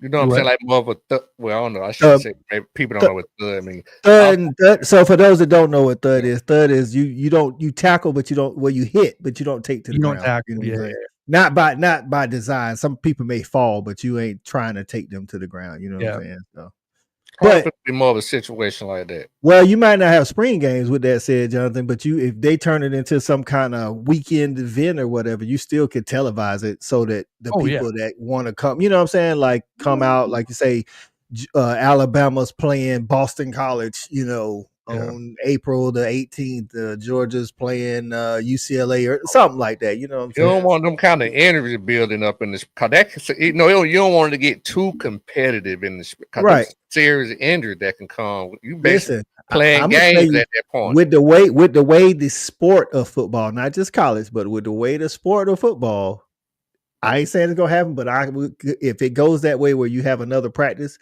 I can see it being more like a 7-on-7 type practice, and then have the offensive lineman. Yeah, that's what I'm saying. Kind of like how you do in some.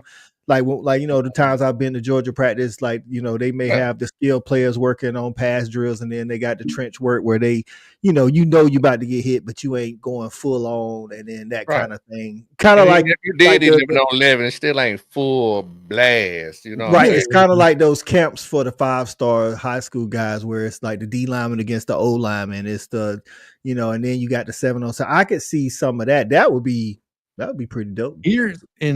Here's what I want. I want to promote this. I want to see the joint practice. Let's say Georgia, Alabama, right? I would love to see a legacy to where like the older players come back and do like a flag football game after the spring practice. I think that would draw we do that every year. I was about to say Georgia actually does that. But I'm talking about a joint. Like you and I, Alabama and Georgia. Oh. Can you imagine the crowd you would attract? You would fill up probably the 100,000 seats in Tuscaloosa, or you know what I mean? Like, right. That would be legit. That would be fun to watch. Like you say, like I'm pretty sure there's other schools that do, but Georgia already does that. They do it before the spring game, though. The former Lettermen come out. Those that want to participate and have a 7-on-7 flag football game type deal. So, hey man, these rules this is the new college football. You can sit back and want the old style to come back. It's not coming back. I don't mind most of it. The only thing, if I had to change anything, unlimited transfers. I don't care how much money you're making. That's however much somebody want to pay you, pay you. But if we stopped unlimited transfers, it would stop a lot of these issues, to be honest. Give them one free transfer, because even with one free transfer, you think twice about that transfer before you hit it. Because think about this. Even if it's with the unlimited transfer, even if you don't want to take away the unlimited transfer, just buy me out. Well, it's got to be contracts or stop either one way or the other, because like you say, there has to be some kind of, I ain't gonna say penalty, but some kind of barrier to stop you. Listen, not for nothing. I think it wasn't Caden Proctor who went to Iowa and then came back. Was it Proctor that did that? Yeah, he went so to Iowa think about this. Think about this. If there was one free transfer, I think Proctor never leaves Alabama. I think he stays in Alabama because he knows if I go to Iowa, I don't care what's going on. If I go back to Alabama, I got to sit out a year.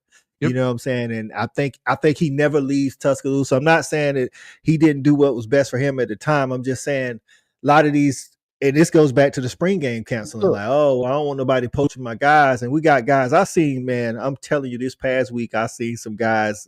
Shout out to Hayes Fawcett for doing all the graphics on Twitter. Jesus, dog, I seen some guys that go 1 school to 2 school to 3 school to 4th school. I'm like, bro, like you was a 5-star. Like, I mean, to be honest, Justin Flo, he was the number 1 linebacker in the nation. He started at Oregon, went to Arizona. Now he back in the portal, and it's like, hey man, at some point it's you. It ain't the scheme. It ain't the coaches. At some point it's you, dog. Like, everybody ain't wrong. Everybody ain't wrong, dog. My question would be though to that same guy, if he left Bama, right, and they bought his contract out, the team that he left bought his contract out, right? Right. If it was like that, right. But okay, does Bama then buy back the contract for them? You see what I'm saying? That's my point. So now you still make a decision. Like, I got to make sure if I'm a lead. To your point, it ain't about the number. If you just buy my contract out, it don't matter. Because Bama might be like, you know what? I don't know if I want to give you 2.5 no more. Right.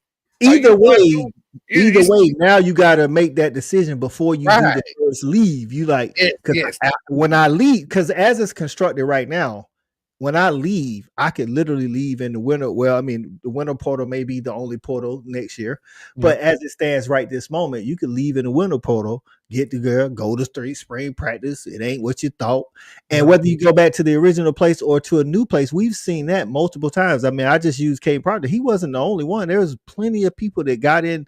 I know at least of 10 guys that got in the portal in the winter, went through spring, and then was back in the portal, you know what I'm saying, in the spring portal. Like, bro, like that's crazy to me. And like you said, it's either got to be some contracts. We just had this. Ian Malieva's brother left UCLA to go to Arkansas. Now he's back going to UCLA. Either the one-time transfer or the buyout contract buyout, method would have stopped either one of those. Arkansas is doing them. So I saw that because they paid. Apparently, they agreed to give him like 500,000, 200. But they had already paid him 200 of the 500. So the guy is the AD is like, okay, I mean, you go play what you want to play, but we need our dough back. Yeah. What?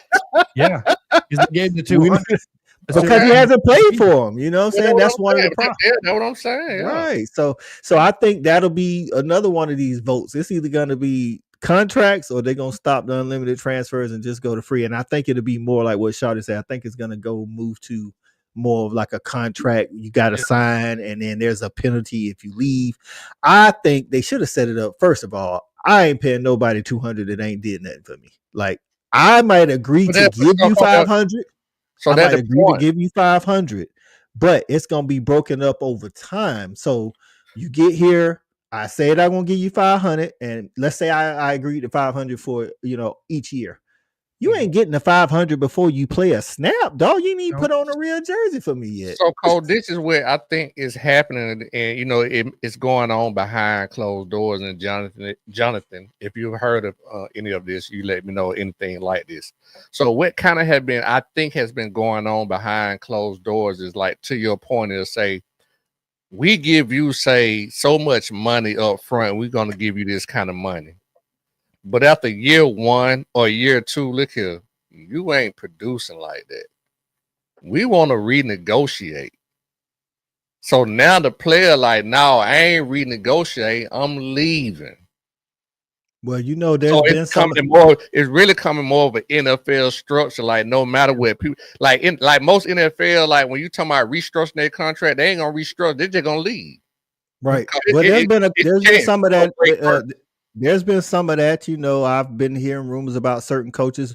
Shawty, as a former player, before NIL, you always had the exit interview each season. You got to go talk to the coach about expectations, whether you're gonna get playing time, whether hey man, you just gonna be a part of the team or whatever it is. You talk about that, and I think the NIL is now becoming a part of the exit interview for each season. I mean, you know what I'm saying, and they're saying, hey, we still gonna give you NIL, dog, but last year you was making 200, you didn't produce, so this year you making 100. If you can't rock with that, then you might need to go find somewhere else. You know what I'm saying? Like that's how we still giving you 100. And some of these players is like 100 ain't good enough. I'm like, well, you used to didn't get nothing. You know what I'm saying? That's what's happening.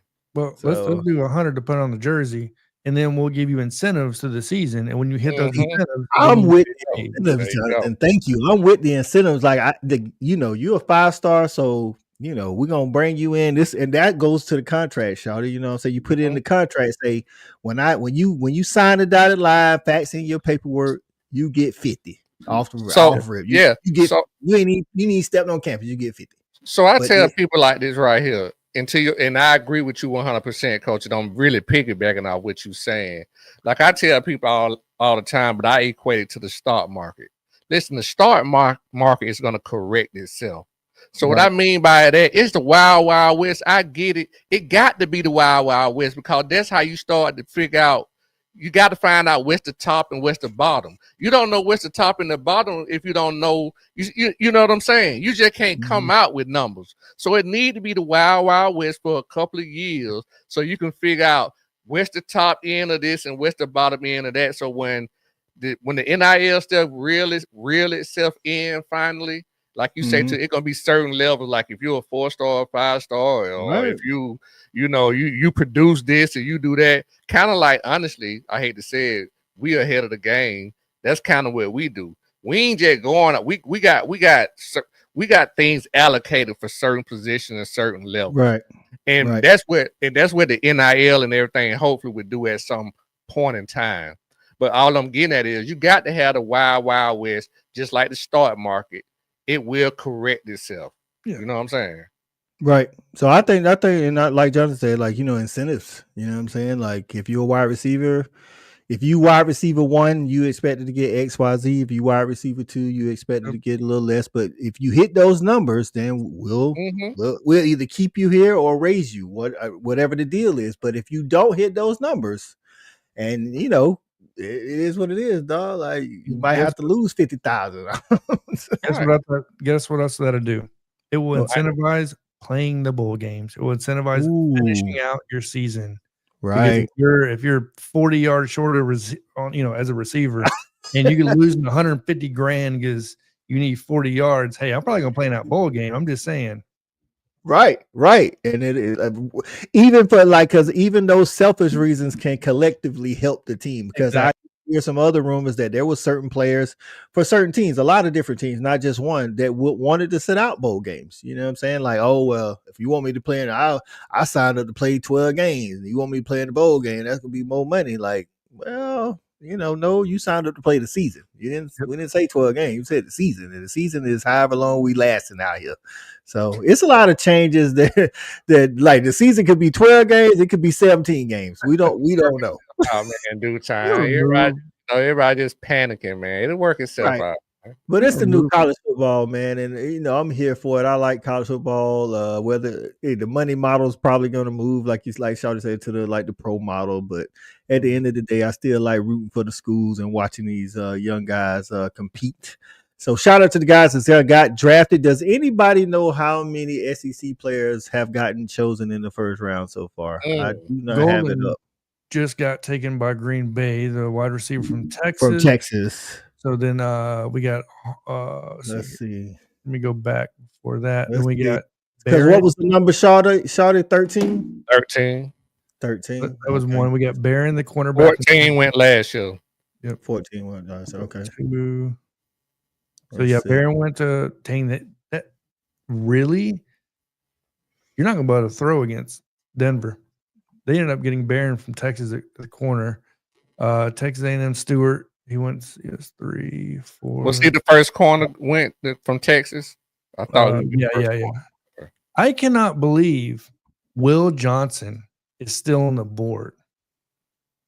The corner from Michigan. Potential top 5 pick. That is. Dog. They seen something. They saw something in the workout. I don't know. I think Will Johnson's a good corner. One of the best. Yeah. What pick we on? Malachi ain't went yet.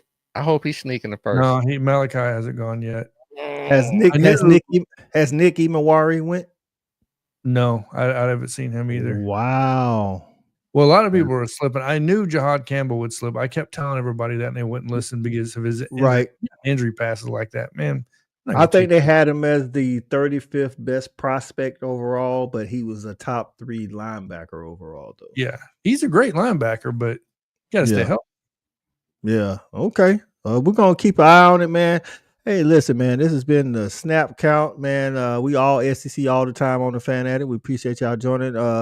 Jonathan, tell them what you got going on and where they can find you at, my guy. All right. The Bama Standard Network. Look, there's about 86,000 live streams going on there. It seems like every week. Some great guys out there, obviously. But yeah, the Bama Standard Network. I got the Roll Tide Cafe going on for normal videos. And then I started a new one about 2 weeks ago called College Football Chatter, which I got to have y'all on to talk about Georgia and stuff like that. I got rolling on. So bringing on some guests, former players and all that good stuff. Yeah, Bama Standard Network, and obviously at Bama Nation John for Twitter or X. Y'all make sure y'all get on those platforms, man. Subscribe, share, all of that good jazz. Shawty, tell the people where they can find you, my guy. Oh, man, you can find me on Respect the Hedges whenever Coach on. Because at this point, just my damn opinion, I'm still trying to get back in the groove of things. So at this point, yeah, you'll find me whenever Respect the Hedges on, and just my damn opinion, no particular time. Right. Respect the Hedges will be back next Tuesday, April the 29th. I think that is at 8:00. We will be talking some Georgia football and the Fan Addict. We are getting back in gear with the college football, the SEC football. We've been covering the SEC women's basketball, particularly the South Carolina Gamecocks, who fell short to UConn. Shout out to Paige Buckets. That's my girl. But yeah, we're getting back in the swing of things, and we'll be coming back with some more of these. We're going to try to jump on some of that college football chatter with Jonathan, man, so we can, like I say, talk more football, man. It's that time, man. It's talking season, and we want to do it. You know what I'm saying? So we got a long time. I'm personally in the need of some talk now because I follow college sports more so than pros. You know, with the NBA, I haven't even watched the playoff game yet, to be honest. Like, man, yeah, no, I follow it, but I don't follow it. You see me, like once it get to the finals, I watch the finals. But like I'll watch a baseball game here and there. I keep up with college baseball a little bit with Stat Guy, but nothing too serious. You know, I'm college football, college basketball, man. That's what I am. So I appreciate y'all joining us today. Everybody on Facebook, everybody on the Bama Standard Network, everybody on Just My Damn Opinion, the Fan Addict Facebook, man. I appreciate my guys Shawty and John joining us as well, man. Y'all make sure y'all stay tuned in, hit the bell notification on everybody's channel because we might just pop up just like we did tonight with no notification and talk some college football. So there it is, man. For Shawty, Jonathan, Stat Guy, I'm Coach I. We out of here.